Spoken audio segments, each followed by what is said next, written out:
are back here on the GSMC Football Podcast. And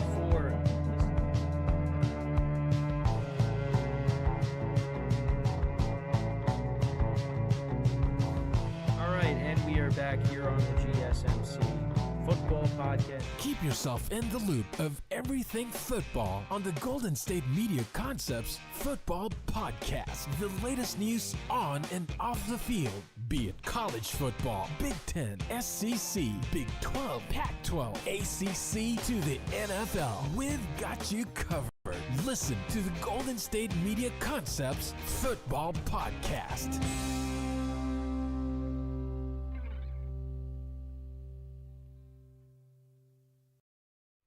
And welcome everybody to another edition of the GSMC Football Podcast, brought to you by the GSMC Sports Network.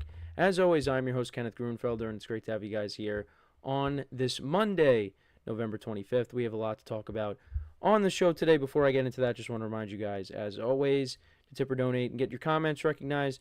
Make sure to hit that super chat button in the chat if you want to see me acknowledge any thought or comment you may have throughout the live broadcast. It makes the show more lively, more entertaining between myself, the host, and you guys, the viewers. We appreciate your guys' viewership each and every day, so any contribution you can make to the show means the world to us as we put out content for you guys each and every day. And also, the other way to help out the show is by going to the link at the bottom of the show segment on the ticker, gsmcpodcast.net. That is gsmcpodcast.net. So, let's get into what we are going to discuss for today. So we're going to start off the show. We are going to talk about the Eagles and their win over the Rams last night on Sunday Night Football. We'll talk about the specifics of that game and talk about Saquon Barkley and his monster performance last night. Get into all that in a second. Then in the second part of the show, we'll talk about the Packers and their win over the Niners. It was not close, 38-10. And there was some news that broke before that game, late afternoon on Friday when I was done with the show. So we'll kind of get into how that game unfolded as well. Then in the third part of the show, we'll talk about the Cowboys and their win over the Commanders. A crazy ending to that game, so we'll get into that. We'll also talk about the Chiefs and their win. A lot of crazy endings. The Chiefs also had a game-winning field goal at the end in their win over the Panthers. And then we will preview tonight's game between the Chargers and the Ravens, the Harbaugh Bowl, or the Harbaugh, whatever you want to call it. Should be a good game. We'll get into that as well. Hope everybody had a good weekend. And yeah, let's get into the first topic, which is talking about the Eagles and the Rams. So I did take the Eagles in this game.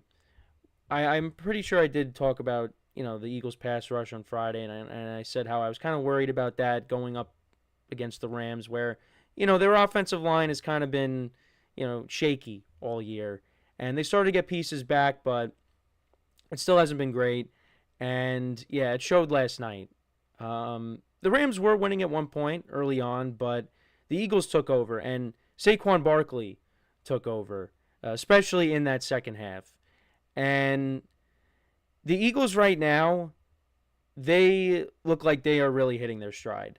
And they look like that they have found their identity, which is running the football.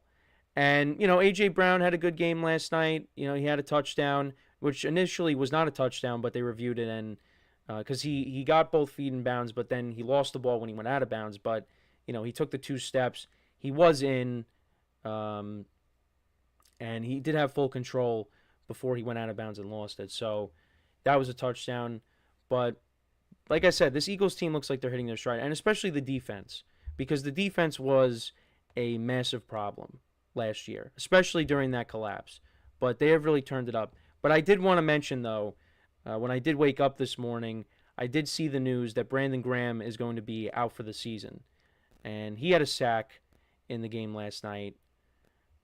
And he's going to be out for the year. I think a torn triceps. Yeah, he tore his triceps.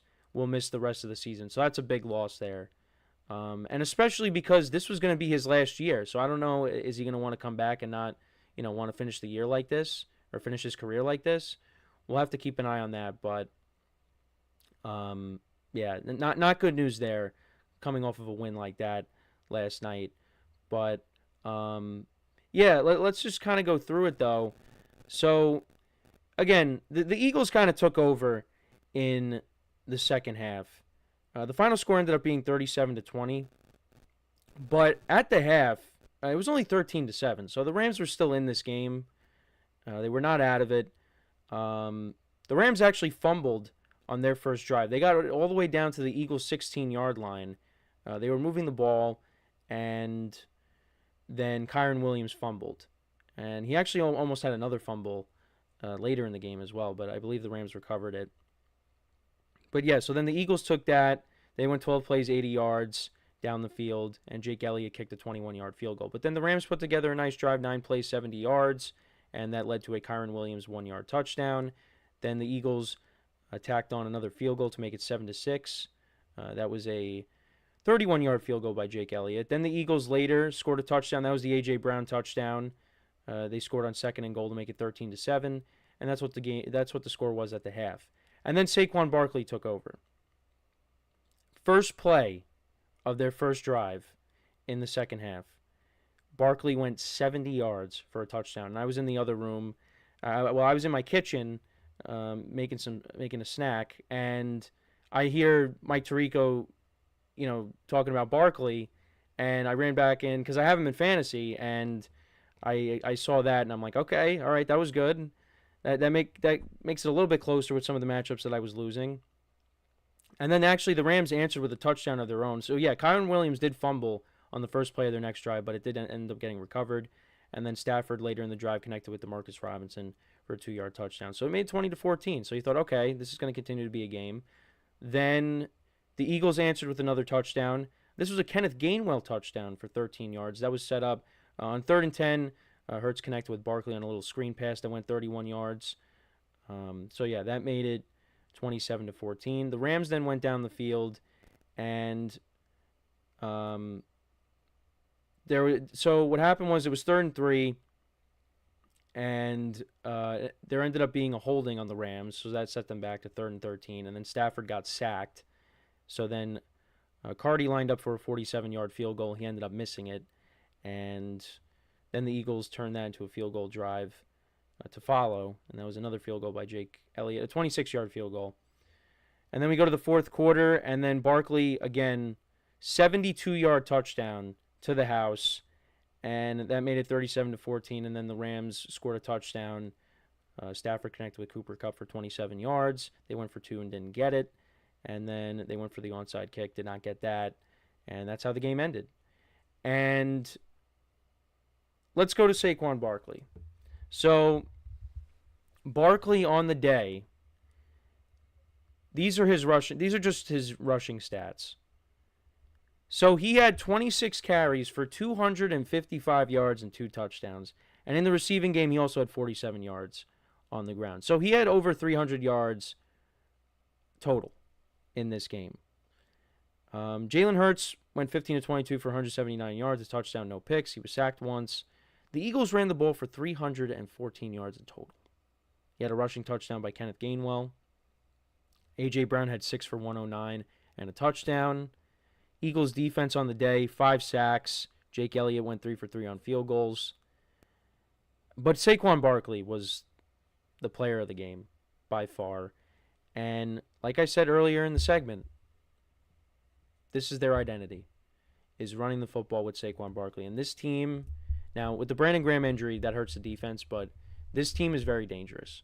It is. And I had this team going, I had this team winning the division. I said that they were going to return to the team similar to the team that went to the Super Bowl a couple of years ago. And right now, it looks like they are rounding into form. I believe they have won 7 straight now. They're playing really well, and they have a strong hold on this division. They're going to win this division right now. Washington is struggling, and the Giants and Dallas, they're out of it. So it's the Eagles. They're in the driver's seat. They do play Washington one more time, but the Eagles kind of own Washington. And I think, I know Washington played well against them, but the Eagles usually have their way with them. And I think that'll be the case when they play again. Although it wouldn't surprise me if they get upset because, look at what happened yesterday with some of the games. So, but Saquon Barkley has been a difference maker for this team. And I continue to say that week in and week out. He has been unbelievable. And you look at how the Giants look right now. Yeah, it's the Giants did make a mistake, but at the same time, Saquon Barkley, I mean, they made a lot of mistakes. Saquon Barkley would not have this kind of a night with the Giants. He just wouldn't. Probably would get hurt because of the offensive line he'd be running behind. The Eagles have one of the best offensive lines in football. And you knew going into this season that this was going to be a match made in heaven. And it is. It has been. Saquon has been unbelievable, and good for him, really. He is with the team that is able to maximize his talent. And the Eagles can ride this all the way to the Super Bowl. That's how good they are. This is the team that could beat the Lions. I really do believe that. They have the team to do it. Now, will they be able to? Well, we'll have to wait and see. But they have a great chance to do it. If any team is going to do it, it is going to be this team right here. So, yeah, for the Rams, it was a mismatch. You know, it was a mismatch, and the offensive line did not help out Stafford last night. Got hit a ton of times. You know, both receivers, Cooper Kupp and Puka Nacua, had good games. Nacua, since he's come back, he's been great. He had over 100 yards receiving last night. Cooper Kupp had that late touchdown at the end to at least, you know, better his stats. Kyron Williams had a touchdown. It's been a few weeks since he's had one. Stafford had a couple of touchdowns, didn't throw a pick, but yeah, you gotta protect your quarterback better. And the Rams defense only had one sack on the day, but it was a mismatch. The Eagles are a better football team, and you know the Rams season is by no means over. You know they still have a chance, but you know you got some tough games coming up on the schedule. So you know they made it into the playoffs last year, 10-7. Might have to do the same thing. So, yeah, but the Eagles right now, they look like they are going to finish with a top 2 seed in the NFC. There's a great chance of that happening. Lions right now only have one loss. They continue to win games. But the Eagles right now, they are the 2 seed. So, yeah, and they look really good. But the Brandon Graham injury definitely hurts them. But, you know, they did a great job at fixing this defense. You know, they got some young players in the secondary that have done well for them. They're getting a pass rush. You know, and this is coming off of losing Fletcher Cox, who retired before the year started. And, you know, and on the offensive side, losing, you know, Jason Kelsey. We didn't know how that was going to be, but they continue to play well. They have played well this year. And then, like I said, they're looking like they're hitting their stride. And what was the other thing I was going to say? Well, also, Jalen Hurts has not turned the ball over as much. That's been encouraging. Last night, Devontae Smith didn't even play. So, you know, you get him back, and you continue to roll. So, but, yeah, that's basically what I forgot to mention as well, that he did not play. But, yeah, let me know what you guys think about this game. What were your takeaways from it? Eagles improved to 9-2 on the season, and the Rams dropped to 5-6. So we're going to take our first break. When we come back, we will talk about the Packers-49ers game, which was ugly from the Niners' perspective. We'll get into that when we return from our very first break of the show. So with that being said, stick around, and we'll be right back here on the GSMC Football Podcast.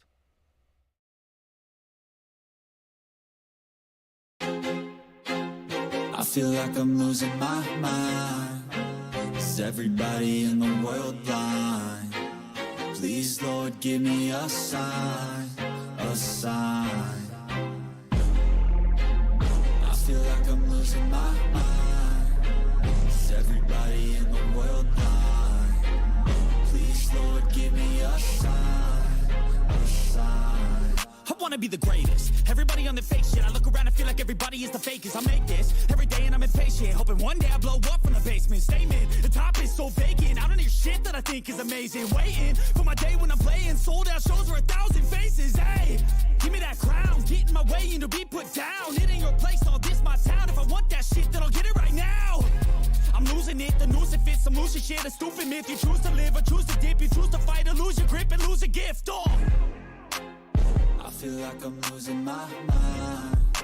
Is everybody in the world blind? Please, Lord, Lord, give me a sign, a sign. I feel like I'm losing my mind. Is everybody in the world blind?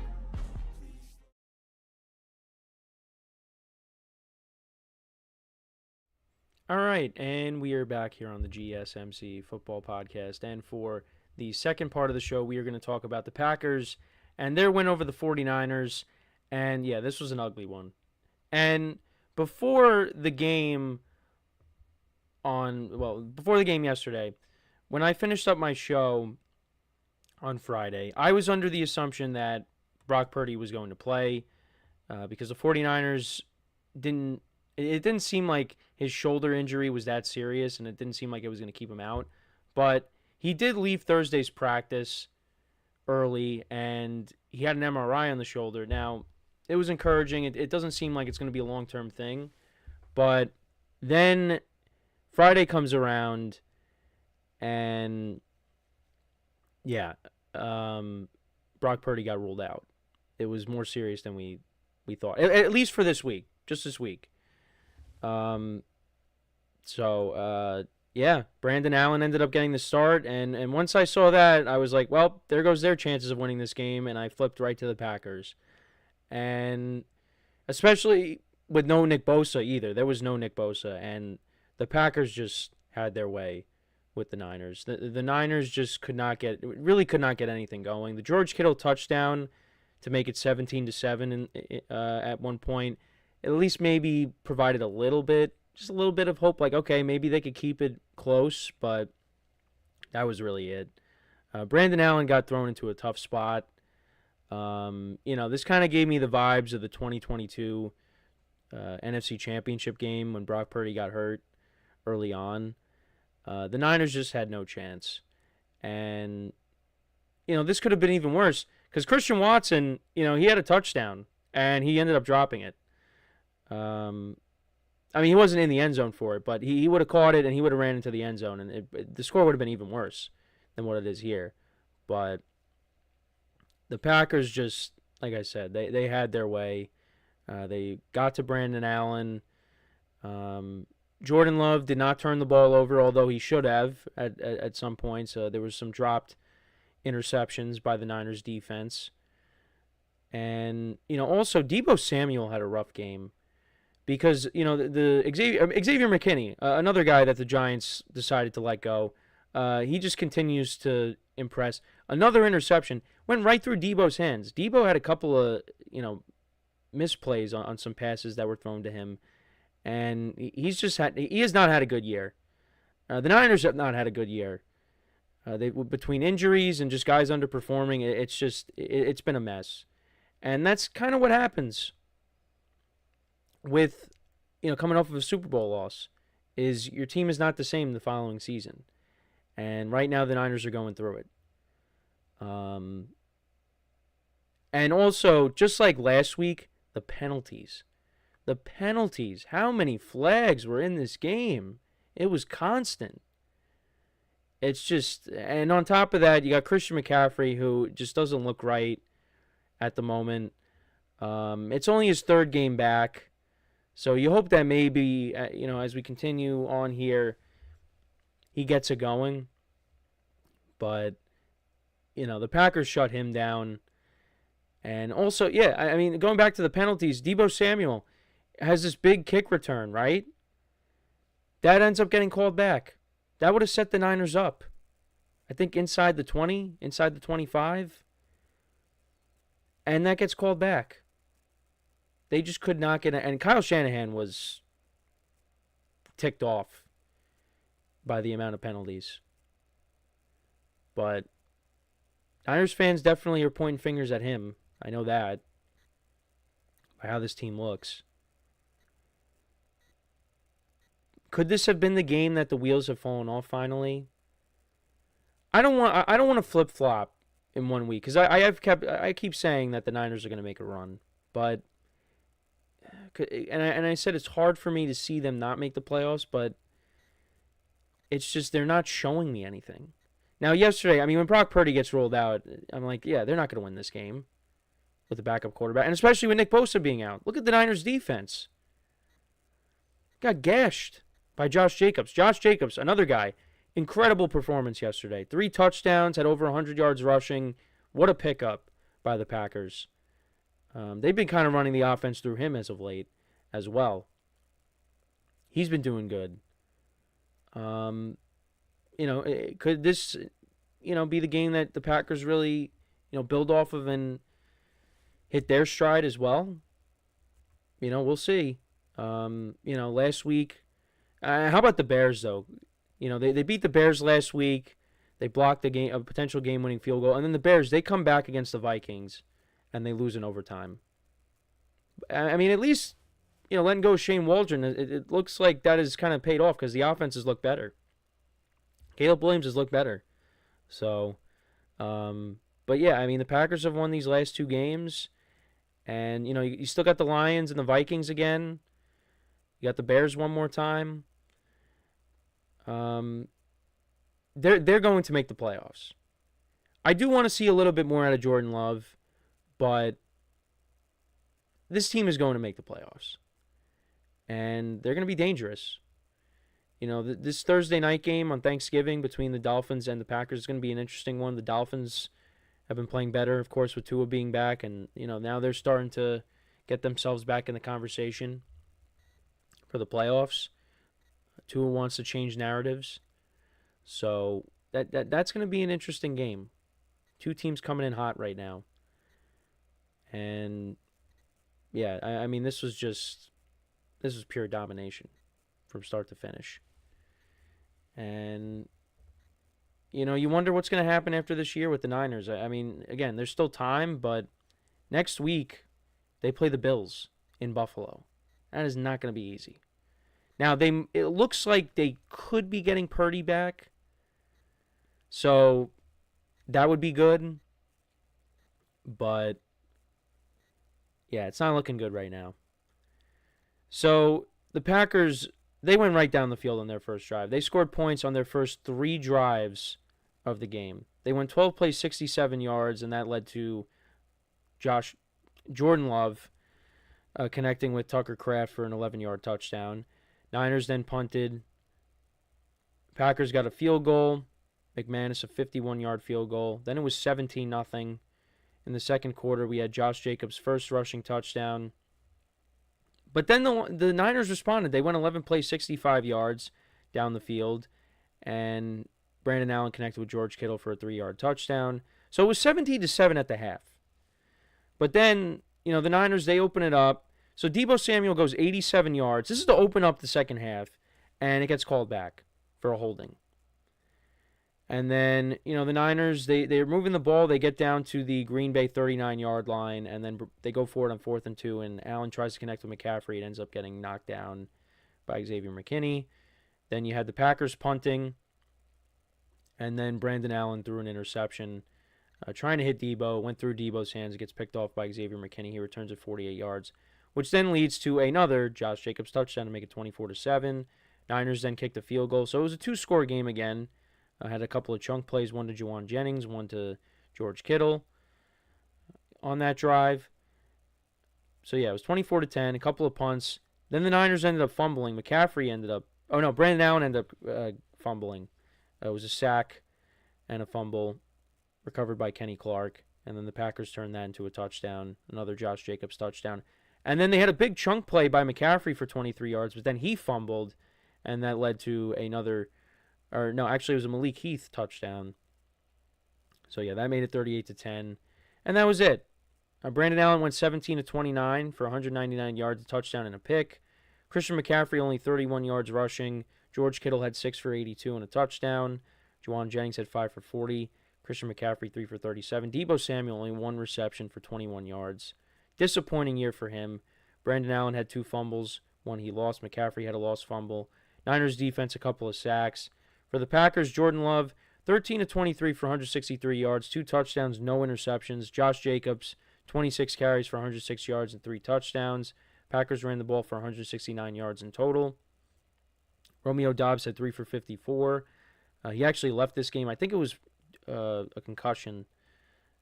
it was confirmed that he did indeed have a concussion. Jaden Reed had 3 receptions for 26 yards. Tucker Kraft, 2 for 26 and a touchdown. Dontavian Wicks, 1 for 25. Christian Watson had 3 targets. Should have had a touchdown in this game, but he dropped it. He's a boomer bust guy. We saw last week, had a big game, but then he had nothing in this game last night. But they didn't really need it because the Packers, were comfortable this whole game. And the Packers defense, a couple of sacks of Brandon Allen. And yeah, they improved to 8-3 on the season. And looking at their upcoming schedule, like I said, you got the Dolphins on Thursday. Then you got the Lions the following week. Then you got the Seahawks, which, in Seattle, that could be a tough place. That's on Sunday night. Then you got the Saints at home who are playing better, the Vikings, and then the Bears. So, these games are going to be difficult coming up. But I'd see the Packers still getting about, 10, 11 wins. That's good enough to get you into the playoffs. Obviously, they have their sights set higher. If they could, maybe if the Bears pull off an upset on the Lions on Thanksgiving and the Packers can win, maybe, you have next Thursday being the, a game for first place. So, which I don't think is going to happen. I think the Lions, they're going to lock this division up. But they got some tough games coming up as well. So, we'll see what happens. But I'm curious to see how this third wild card ends up. Because right now the Commanders have it. But you got the Cardinals behind them. The Bucks as well. They picked up a win yesterday. You still got the Rams. You still got the Niners. The 4-7 teams aren't really out of it. But I don't really see any of them making it. So it's gonna be interesting what happens there. And we'll talk about the NFC South because the Bucks picked up a win. They're 1 game behind the Falcons. So, but let me know what you guys think about this game from yesterday between the Niners and the Packers. Are the Niners done? I think if they lose to the Bills next week, I think that might be the end for them. And the Bills, they really don't lose at home. So, that game is going to be really tough. If they don't get Nick Bosa back, I think Purdy will play, but if you don't get Bosa back for this game next week, where's the pass rush coming from? Leonard Floyd, he made some plays yesterday, but you need Nick Bosa. And if you don't have him, Josh Allen's going to have his way with that Niners defense. So, at least if you get Purdy back, you got a puncher's chance, but this team, it's similar to 2020, where injuries have kind of plagued this season, but also they just have underperformed. They could have had a much better record at this point, so they could have dealt with, it would have been okay to lose this game yesterday. But you're kind of fighting for your playoff lives at this point. Had you closed out some of the games that you lost this year, you'd be in a much better position. But it hasn't happened that way. It hasn't. And it's possible the Niners could be on the outside looking in. And that's going to be very strange. So, yeah, let me know what you guys think about this game. We're going to, before we go to break, I just want to remind you guys once again, to tip or donate and get your comments recognized, make sure to hit that super chat button in the chat if you want to see me acknowledge any thought or comment you may have throughout the live broadcast. Makes the show more lively, more entertaining between myself, the host, and you guys, the viewers. We appreciate your guys' viewership each and every day, so any contribution you can make to the show means the world to us as we put out content for you guys each and every day. And also, the other way to help out the show is by going to the link at the bottom of the show segment on the ticker, GSMCpodcast.net. That is GSMCpodcast.net. So when we come back from our next break, we will talk about the Commanders-Cowboys game and the wild finish to that. Cowboys winning 34-26. We will get into all that when we return.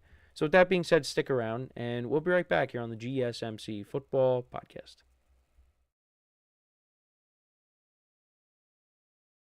Looking for your daily fix of sports talk without having to pay for it? GSMC Sports Network is available on YouTube. Just search GSMC Sports Network. Get your fix of daily sports talk shows on YouTube, absolutely free. NFL, college football, NBA, MLB, MMA, UFC, fantasy football, and so much more. GSMC Sports Network has shows running all day long, with new sports shows starting every 2 hours. Just like on your favorite cable sports channel, except GSMC Sports Network is absolutely free. Just search GSMC Sports Network on YouTube to catch one of your new favorite shows, like the GSMC College Football Podcast, Chip Shot Football Podcast, Hoops and Heels Women's Sports Podcast, GSMC Basketball Podcast, and so many more. Check it out for yourself. GSMC Sports Network, now available on YouTube absolutely free. Search GSMC Sports Network on YouTube right now.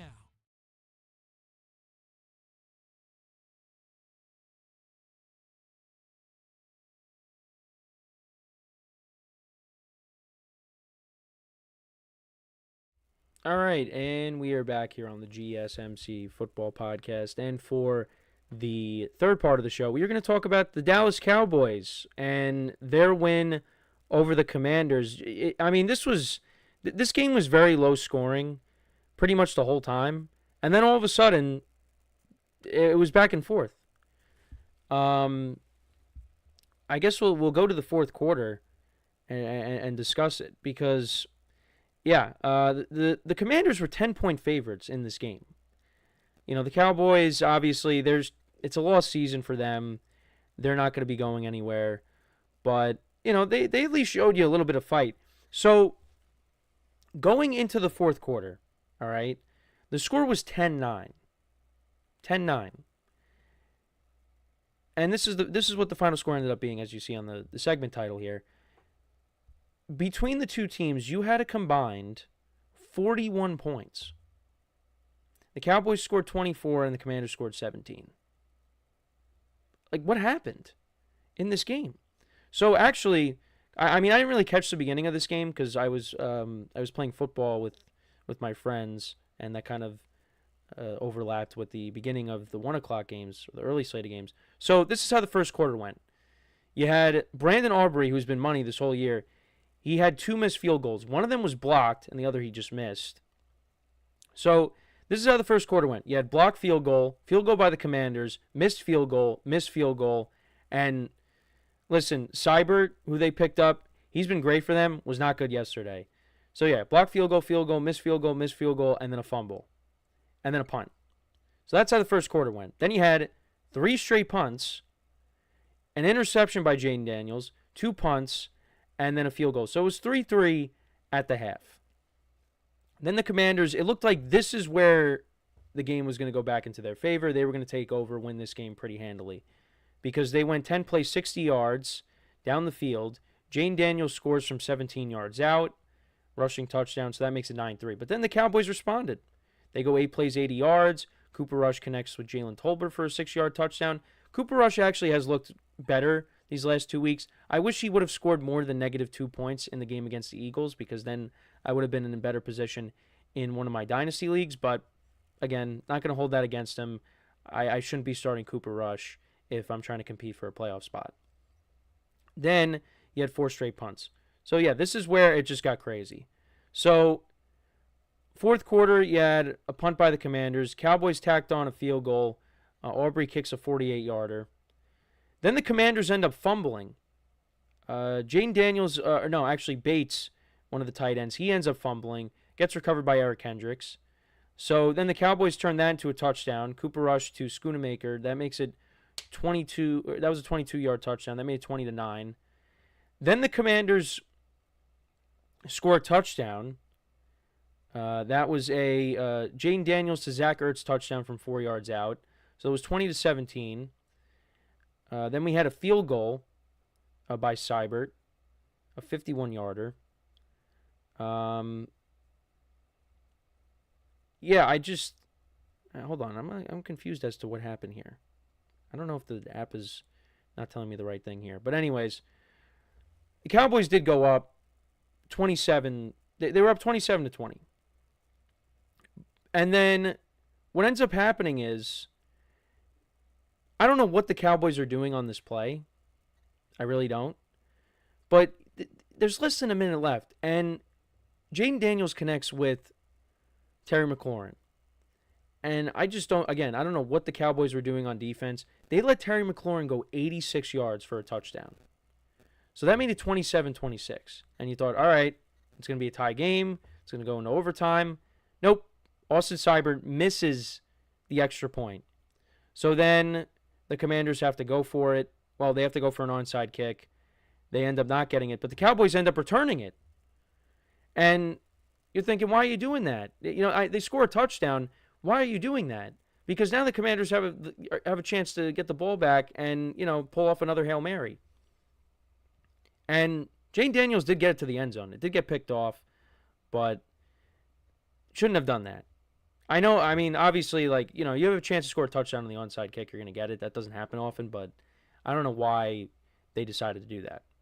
So, Cowboys end up putting up 30 points in this game. That's what ended up happening. So I forgot to mention, Kevontae Turpin returned a punt, or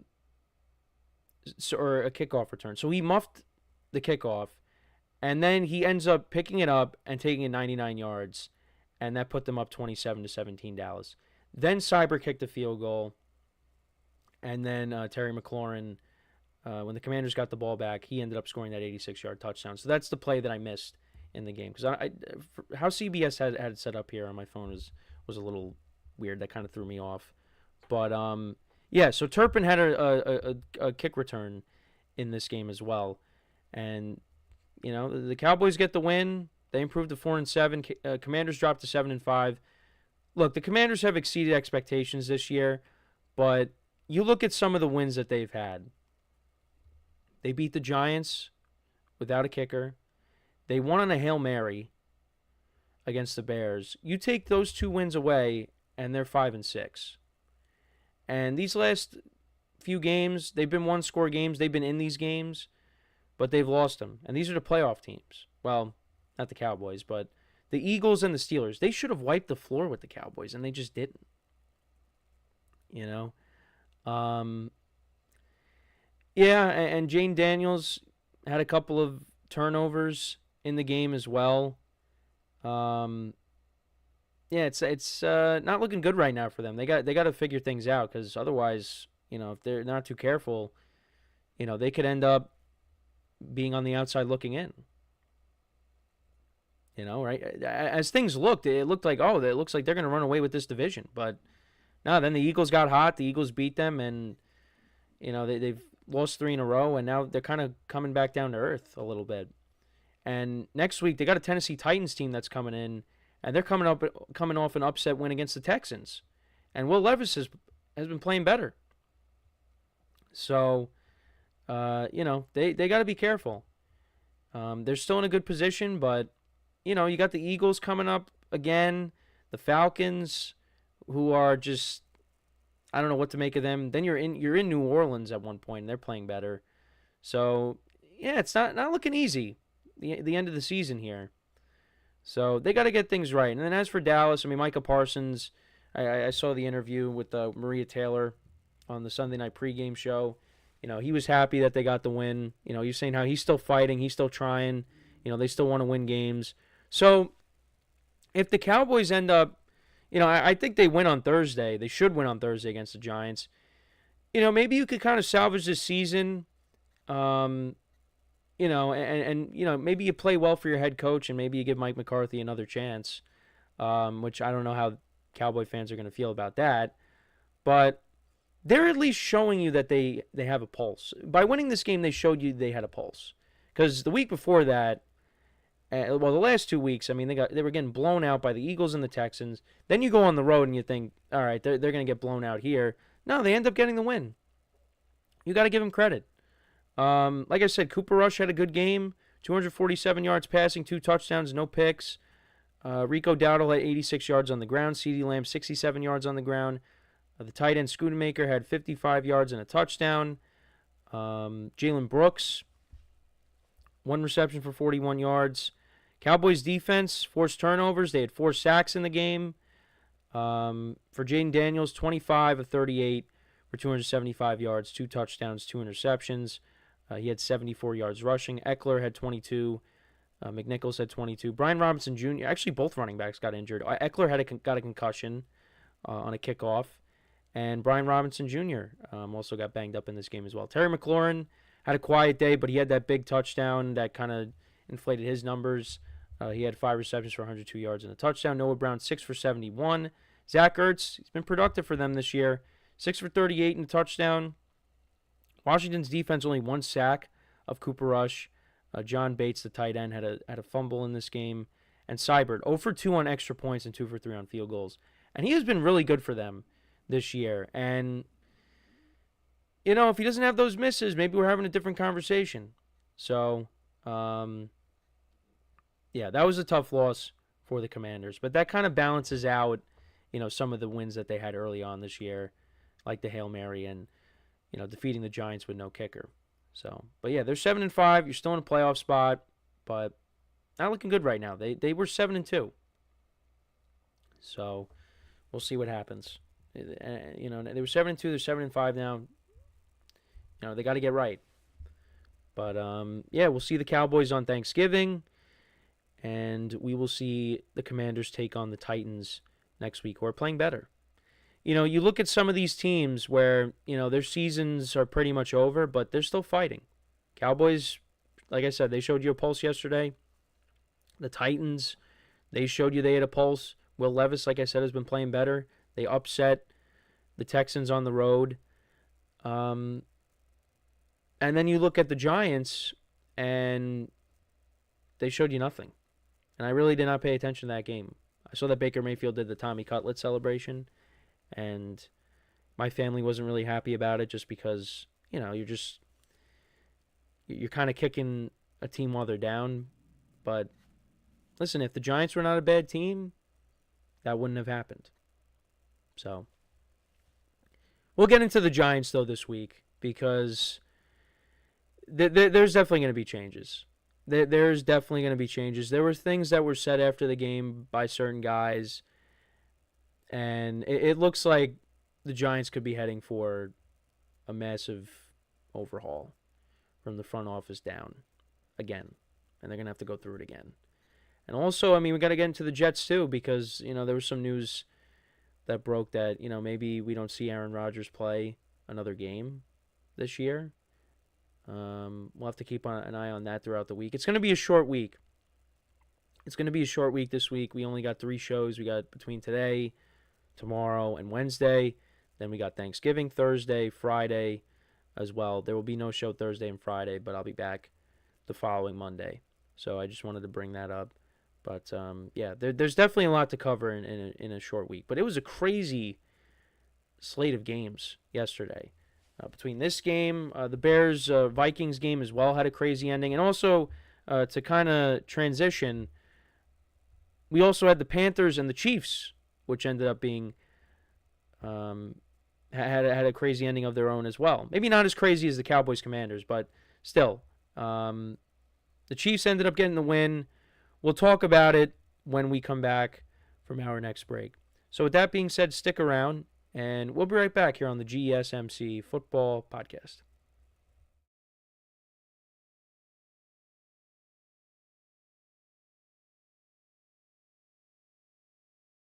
For the best and latest podcasts available anywhere, go to the podcast app on your cell phone and type in GSMC to access free content-rich podcasts on health and wellness, book reviews, sports, entertainment, relationships, social media, movies, technology, finance, and even weird news. Subscribe and download the GSMC Podcast Network's family of shows, available everywhere podcasts are found.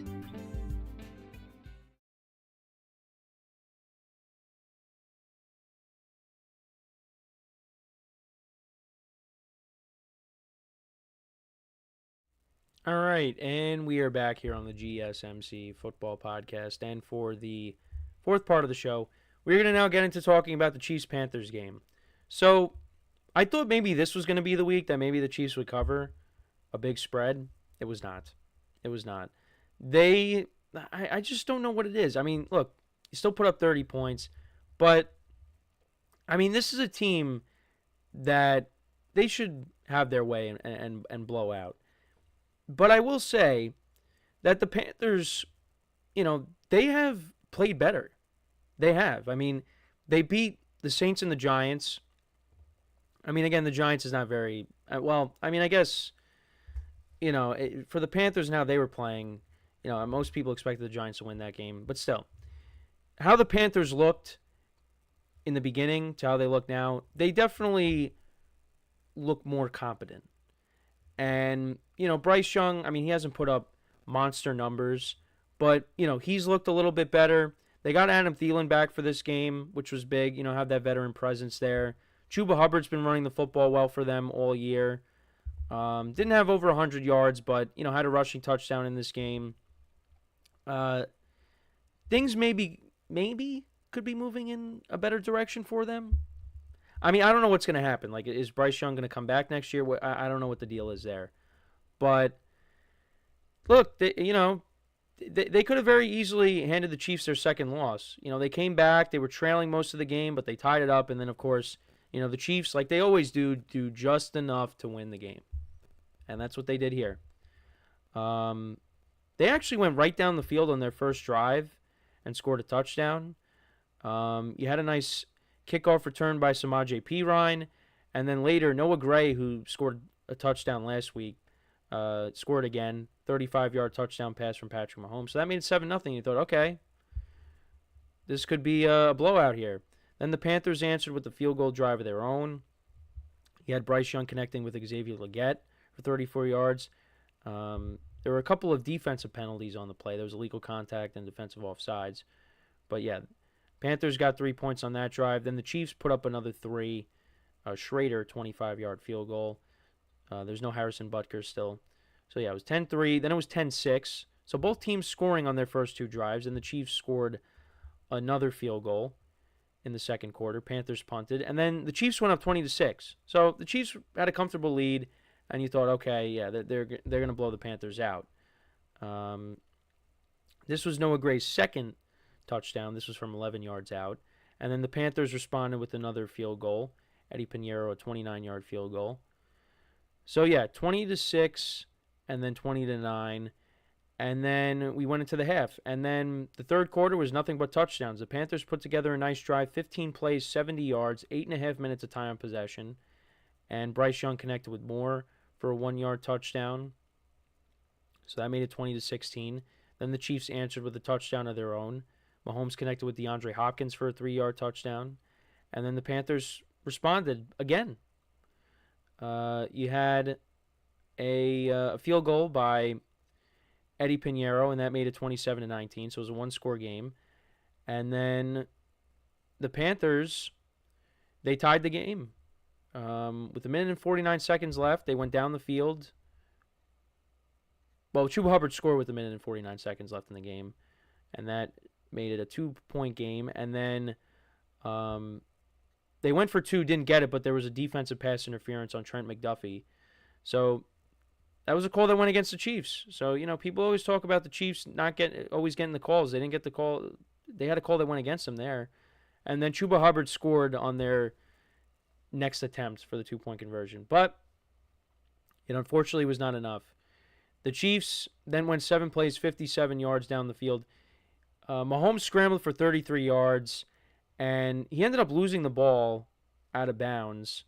Okay. So I guess they were reviewing whether he was out of bounds or not when he fumbled. So, but they got into field goal range, and then Schrader kicked the game-winning field goal. But a lot of people talk about this. Like, it's, when you see Mahomes take off and run for those big gains, like, wow. But, the defensive players are kind of, in a weird spot because they don't want to hit him, and then that tacks on another 15 yards. I mean, I don't want to see Mahomes get hit either, but it's just defensive players don't really know what to do because they just don't want to get flagged for a penalty. So, and then, the 49ers game, same thing. He took off for that big run, and, nobody wanted to hit him. So, Chiefs end up improving to 10-1 on the season. I mean, look, they're 10-1. but they like I said, they do just enough to win. They can't cover.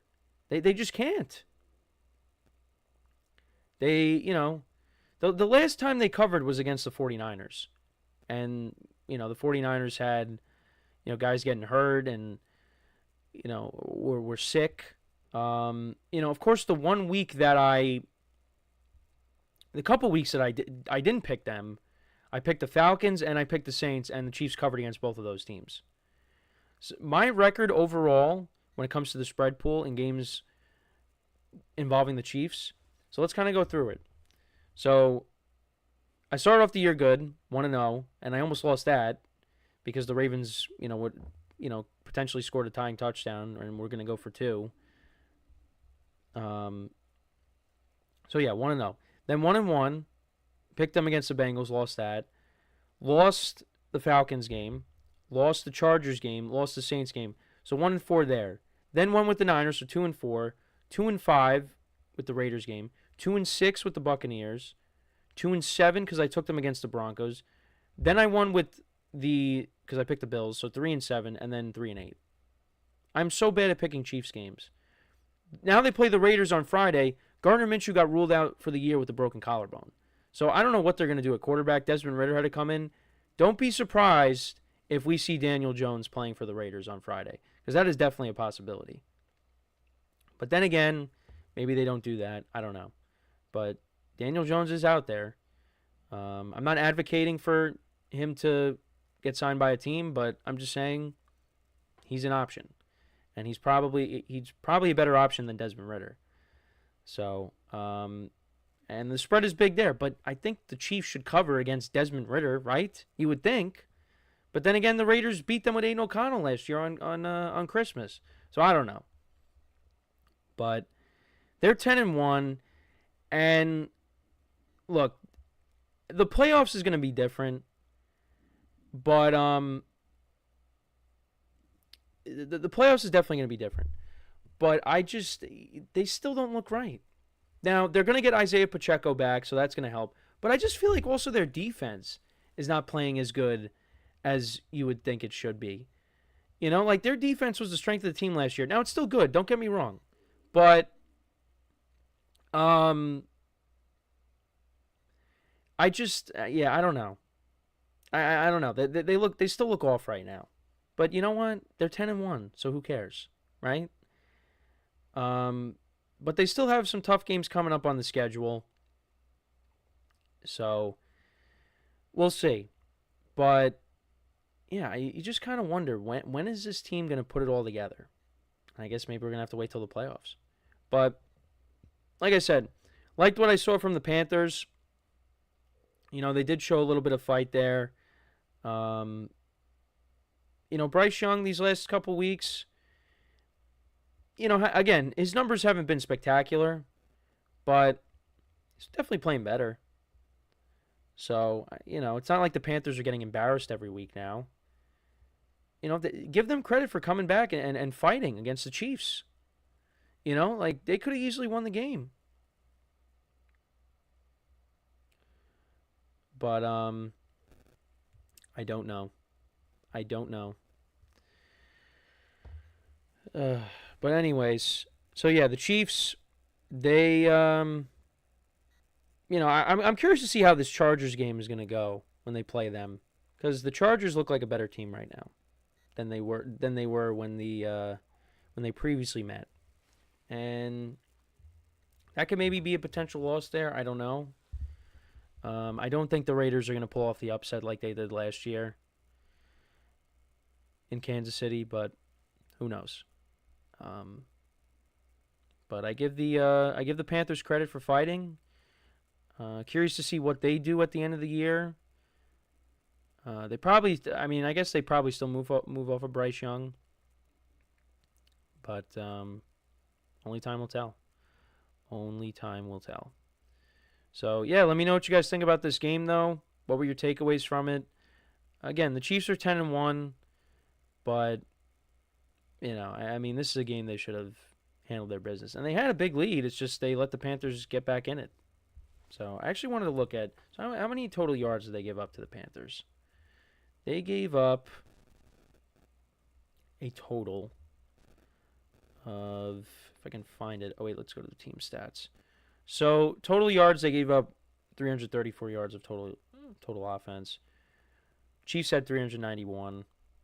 And both teams averaged 5.8 yards per play. Chiefs were better in the running department. 165 yards rushing in this game by them. 68 by Kareem Hunt, 60 by Mahomes. Noah Gray ended up being the leading receiver with 2 touchdowns. Kelsey had 62 yards receiving in this game as well. DeAndre Hopkins had a touchdown. Chiefs defense, 2 sacks on the day. Bryce Young, 263 yards, a touchdown. Adam Thielen in his debut, 3 for 57. Panthers defense actually had 5 sacks of Mahomes in the game. But yeah, I mean, they definitely, you got to give them credit. They have looked better than they have, the Panthers. It's just, even in a loss, I guess you'll take the moral victory there. But Chiefs are 10-1, so we'll see if they lose again in the regular season, which I think is definitely possible, but we'll see.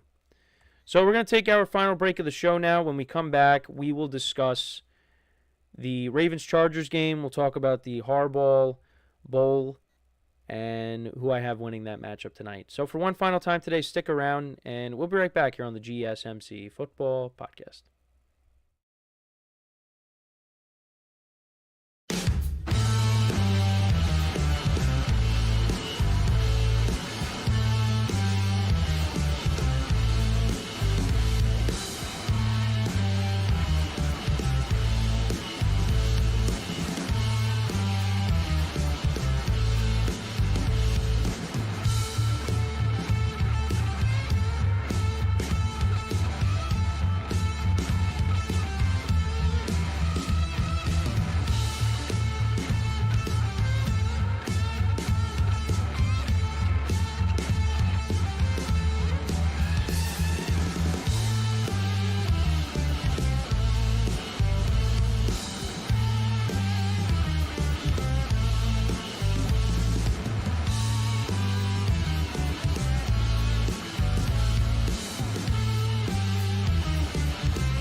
All right, and we are back here on the GSMC Football Podcast, and for the final part of the show, we are going to now get into talking about the last game of Week 12 between now the Ravens and the Chargers, and we got Jim Harbaugh and John Harbaugh coaching against each other. This has happened before. They actually were airing the Super Bowl on NFL Network that they were coaching against each other, and that was a long time ago between the Ravens and the 49ers at the time.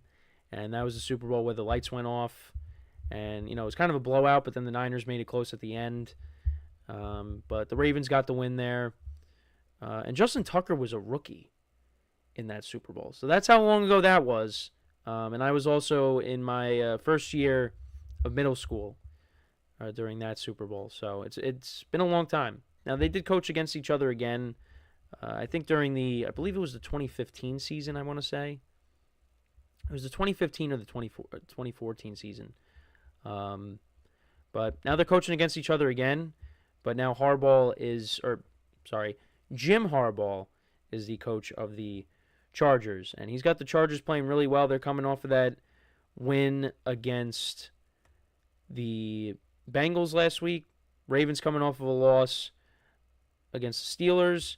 So, curious to see how this game goes. Now, the Ravens' pass defense has not been good. The Chargers, Justin Herbert has been throwing the ball. He's been airing it out more.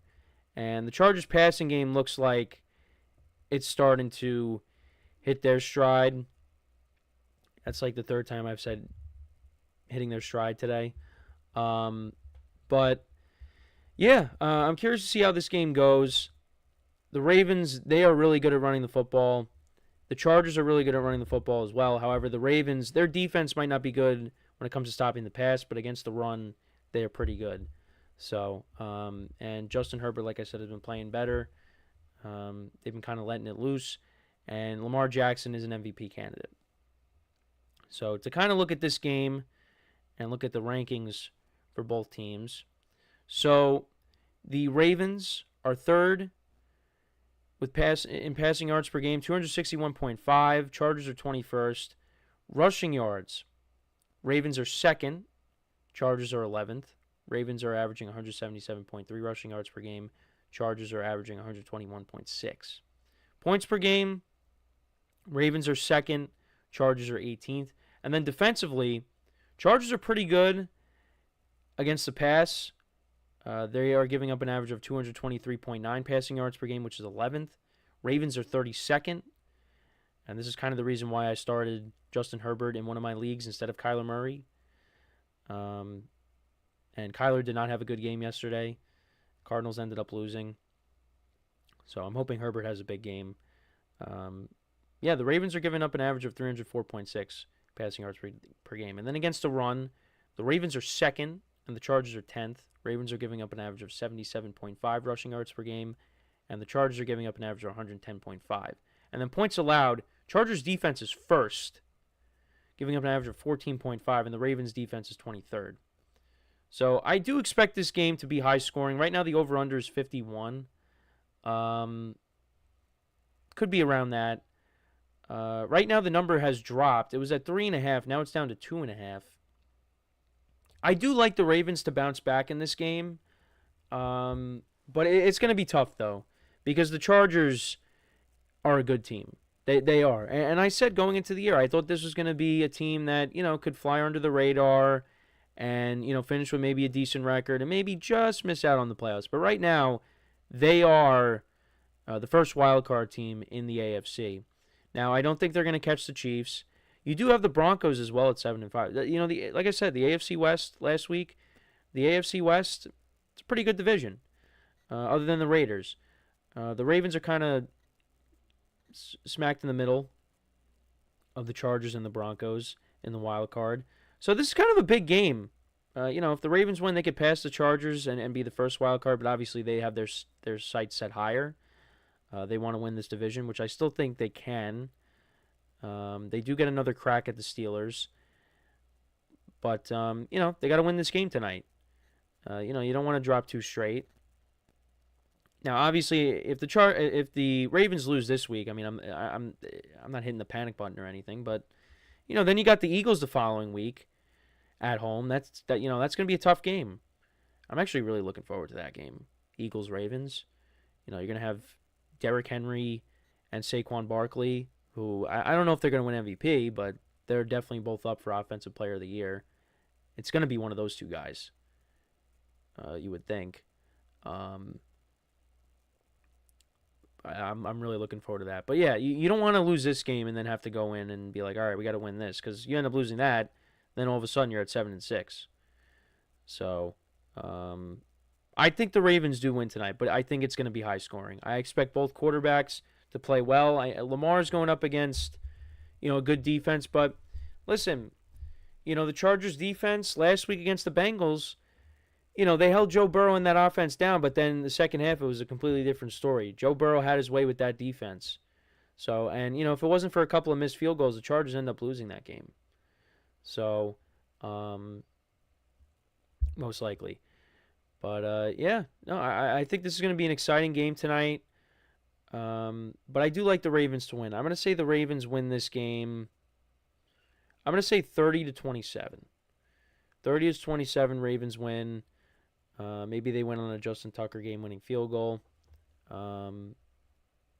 It should be fun. It should definitely be a fun one. It wouldn't surprise me if the Chargers win. The Chargers do have the better defense in this game, but how are they going to be now? How are they going to limit this rushing attack of the Ravens? Now, the Steelers did a good job last week.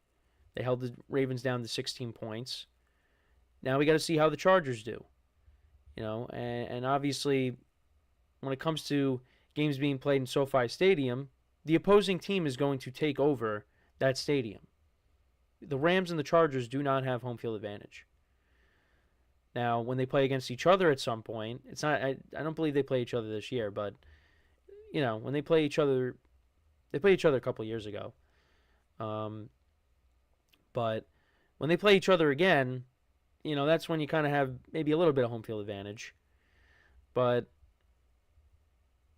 I mean, even then, it's like, what's going to happen there? Because they share a stadium.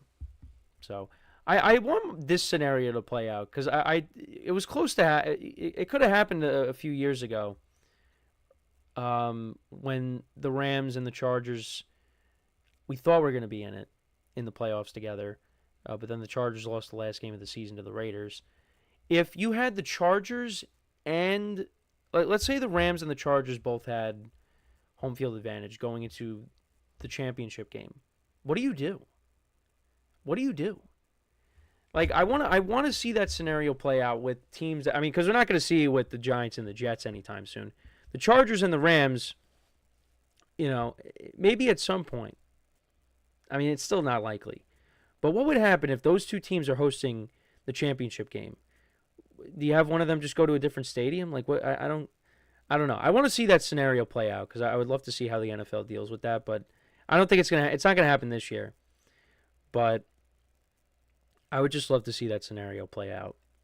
So, but yeah, it's just unfortunate that those two teams just really don't have an advantage. Because even last night, the Eagle fans took over SoFi Stadium, and Ravens fans are going to take over the stadium tonight with the Chargers. So, but yeah, I like the Ravens to win tonight, get back on track, and then we'll see what happens the following week when they take on the Eagles, which will be one of the best games of the weekend. And we'll have to take a look at that game on Wednesday when we do our preview show, because like I said, there's going to be no show Thursday or Friday.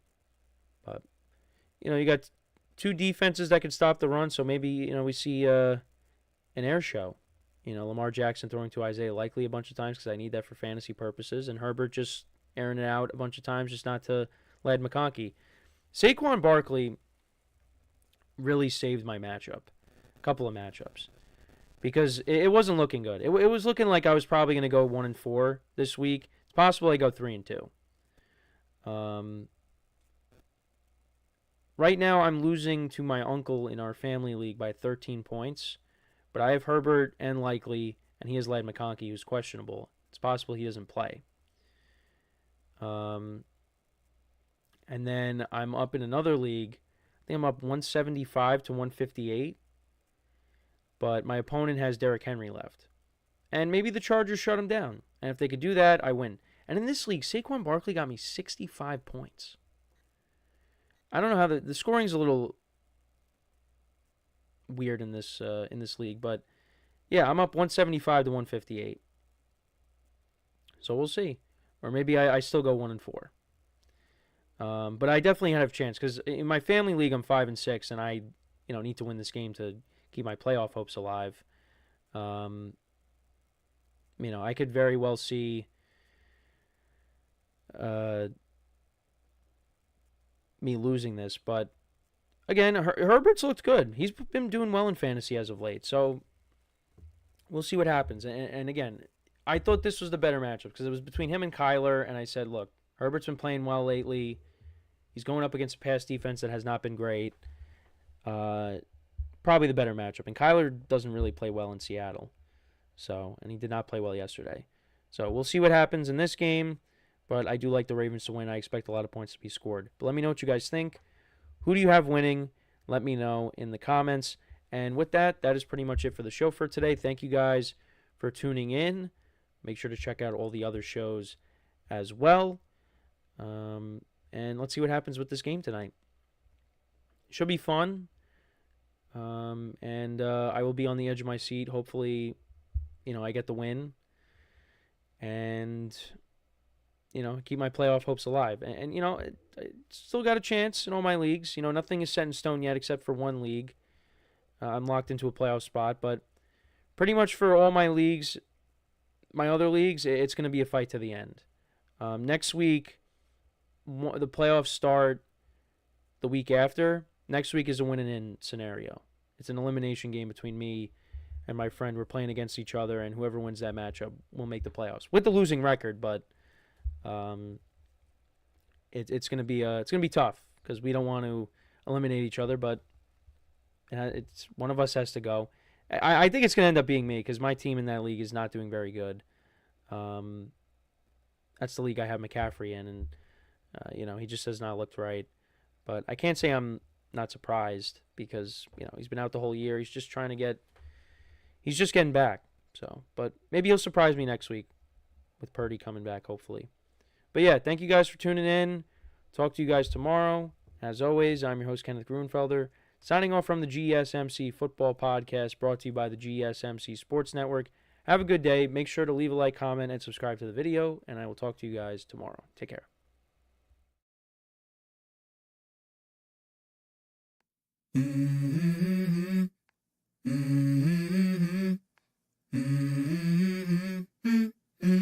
Let's go. I wake up to a little bit of drool on my pillow, feel like it's gonna be a bad day. Yeah, I'm tired of shit.